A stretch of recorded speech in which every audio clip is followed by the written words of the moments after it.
ನಮ್ಮ ಜೊತೆಗೆ ಮಾಜಿ ಸಿಎಂ ಆಗಿರತಕ್ಕಂಥ ಸದಾನಂದ ಗೌಡರು ಇದ್ದಾರೆ. ಸರ್, ಈಗ ಡಿಸಿಎಂ ಡಿ ಕೆ ಶಿವಕುಮಾರ್ ಹೇಳಿದ್ದಾರೆ, ಒಂದು ರೀತಿ ಹಿಮಾಲಯದ ಪರ್ವತದವರೆಗೂ ಕೂಡ ಬಿಜೆಪಿ ಭ್ರಷ್ಟಾಚಾರದಲ್ಲಿ ತೊಡಗಿರುವಂತದ್ದು.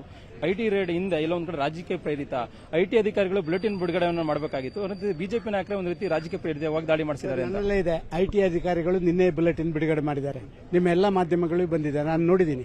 ಬುಲೆಟಿನ್ ಬಿಡುಗಡೆ ಮಾಡಿದೆ, ಎಷ್ಟು ಹಣವನ್ನು ನಾವು ಸೀಸ್ ಮಾಡಿದ್ದೇವೆ ಅಂತ ಹೇಳುವಂತ ಬುಲೆಟಿನ್ ಅನ್ನು ಈಗಾಗಲೇ ಐಟಿ ಅದನ್ನು ತಿಳ್ಕೊಳ್ಳಿಕ್ಕಾಗದಂತ ಉಪಮುಖ್ಯಮಂತ್ರಿಗಳು ಏನಪ್ಪ ನನಗೆ ಆಗ್ತಾ ಇದೆ. ಐಟಿ ಏನು ಮಾಡಬೇಕಾ ಅವರ ಇತಿಮಿತಿಗಳಲ್ಲಿ ಬೇಕಾದಂಥ ಬುಲೆಟಿನ್ ಅನ್ನು ಈಗಾಗಲೇ ಬಿಡುಗಡೆ ಮಾಡಿದ್ದಾರೆ. ನಾನು ಇವರನ್ನು ಕೇಳ್ತಾ ಇದ್ದೀನಿ, ನೀವು ಇಷ್ಟೆಲ್ಲ ಹೇಳ್ತಿರಲ್ಲ, ಇದನ್ನೊಂದು ಸೂಕ್ತ ಏಜೆನ್ಸಿ ಕೊಡಿ, ಇದರ ಬೇರು ಬೂಡ ಎಲ್ಲಿದೆ ಅಂತ ನೋಡುವ. ಅದನ್ನ ಯಾಕೆ ಮಾಡ್ತಾ ಇಲ್ಲ ಇವರು? ಇದು ಬಿಜೆಪಿ ಅವರದು ಅಂತ ಹೇಳ್ತಾರೆ. ಬಿಜೆಪಿ ಅವರದಾದ್ರೂ ಸತ್ಯ ಹೊರಗೆ ಬರಲಿ. ಬಿಜೆಪಿಯದ್ದು ಯಾರ್ದದು? ಸದಾನಂದ ಗೌಡರದ್ದ, ಇನ್ನೊಬ್ಬರದ, ಯಾರ್ದು ಅಂತ ಬರಲಿ ಹೊರಗೆ. ಅದನ್ನ ಯಾಕೆ ಮಾಡ್ತಾ ಇಲ್ಲ ಇವರು? ಬಿಜೆಪಿ ನಾಯಕರು ವ್ಯರ್ಥವಾದಂತಹ ಹೋರಾಟವನ್ನು ಮಾಡ್ತಿದ್ದಾರೆ, ಅರ್ಥನೇ ಇಲ್ಲ ಹೋರಾಟಕ್ಕೆ ಅಂತ ಮುಖ್ಯಮಂತ್ರಿ ಸಿದ್ದರಾಮಯ್ಯ ಹೇಳ್ತಾರೆ. ಸರ್, ಅವರು ಅವತ್ತು ನಡೆದ್ರಲ್ಲ 2-3 ದಿವಸ, ಅದು ಬಾರಿ ಅರ್ಥಪೂರ್ಣ ಹೋರಾಟವ. ಇವತ್ತು ಅದು ಮರ್ತೋಯ್ತು ಅವರಿಗೆ. ಅವರು ಹೋರಾಟ ಮಾಡಿದ್ರಲ್ಲ ಮೇಕೆದಾಟು, ಈಗ ಮೇಕೆದಾಟಿನ ಸುದ್ದಿಯೇ ಇಲ್ಲ ಅವರದ್ದು. ನಾವು ಹಂಗಿಲ್ಲ, ನಾವು ಇದನ್ನೊಂದು ತುದಿಯವರೆಗೆ ಮುಟ್ಟಿಸ್ತೇವೆ. ಇವರ ತನಿಖೆಗಳನ್ನು ಮಾಡಿಸುವಂತ ಪ್ರಯತ್ನಗಳನ್ನು ಮಾಡ್ತೀವಿ. ಇಲ್ಲದ್ರೆ ಜನರನ್ನ ಒಟ್ಟಿಗೆ ಸೇರಿಸಿಕೊಂಡು ಅದಕ್ಕೆ ಬೇಕಾದ ಹೋರಾಟ ಮಾಡ್ತೀವಿ. ಇಲ್ಲಿನ ಸರ್ಕಾರದ ಹಗರಣಗಳ ಬಗ್ಗೆ ಈಗ ಅದನ್ನು ತೆಗೆಯೋದಕ್ಕೆ ಮುಹೂರ್ತ ಬಂದಿದೆ, ಅದನ್ನು ತೆಗಿಸ್ತೀನಿ ಶಾಸಕರು ಸಚಿವರಿಂದ ಡಿ ಕೆ ಶಿವಕುಮಾರ್ ಹೇಳಿದ್ದಾರೆ. ಈಗಾಗಲೇ ಮಾಡಿದಾರಲ್ಲ ಸರ್, ಜಸ್ಟಿಸ್ ನಾಗಮೋಹನ್ ದಾಸರ ಒಂದು ಕಮಿಟಿ ಇದನ್ನೇ ಮಾಡಿದಾರಲ್ಲ. ಅದಕ್ಕೆ ಕಮಿಷನ್ ನಮಗೆ ಕೊಡ್ಲಿ, ವರದಿ ಕೊಡ್ಲಿ, ಬೇಗ ಕೊಡಿಸಿ.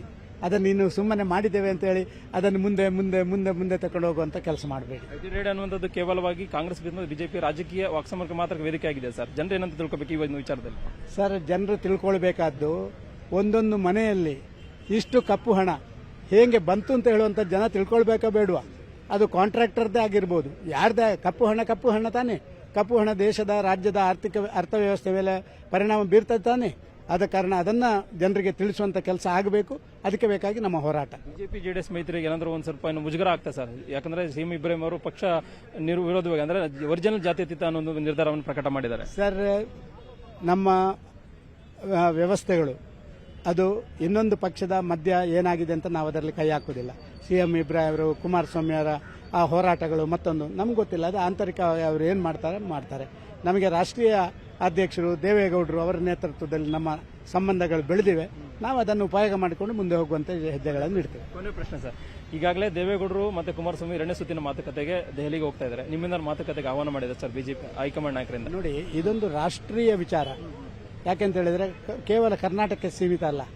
ಇದು ಆಂಧ್ರ ಪ್ರದೇಶದಲ್ಲಿ ಒಂದಷ್ಟು ಜನರ ಜೊತೆ ನಾವು, ಇನ್ನು ಇಲ್ಲಿ ಬಿಹಾರದಲ್ಲಿ ಒಂದಷ್ಟು ಜನ, ಮಿಜೋರಾಂ, ಇದೆಲ್ಲ ರಾಷ್ಟ್ರೀಯ ನಾಯಕರು ತಗೊಳ್ಳುವಂತ ತೀರ್ಮಾನ. ಇದು ಯಾವುದು ರಾಷ್ಟ್ರೀಯ ನಾಯಕ ಅವರು ತಗೊಂಡಂತ ಆ ತೀರ್ಮಾನಕ್ಕೆ ಬದ್ಧರಾಗಿ ಅವರು ಕೆಲವು ಸಂದೇಶ ಕೊಡ್ತಾರೆ. ನಮಗೆ ಆ ಸಂದೇಶದ ಆಧಾರದಲ್ಲಿ ನಮ್ಮ ಸಂಘಟನೆಯನ್ನು ಮುಂದುವರಿಸ್ತೀವಿ. ಚರ್ಚೆಯನ್ನು ಮಾಡಿದ್ದಾರೆ ಸರ್ ಈ ಒಂದು ವಿಚಾರ ಮೈತ್ರಿಗೆ ಸಂಬಂಧಪಟ್ಟ ಹೋಗೋಣ. ನನ್ನೊಟ್ಟಿಗೆ ಯಾವುದೇ ಚರ್ಚೆ ಮಾಡಿಲ್ಲ. ನಮ್ಮ ಯಾವುದೇ ನಾಯಕರೊಟ್ಟಿಗೆ ಶುರು ಮಾಡಿದ್ದು ನನ್ನ ಗಮನಕ್ಕೆ ಬಂದಿಲ್ಲ.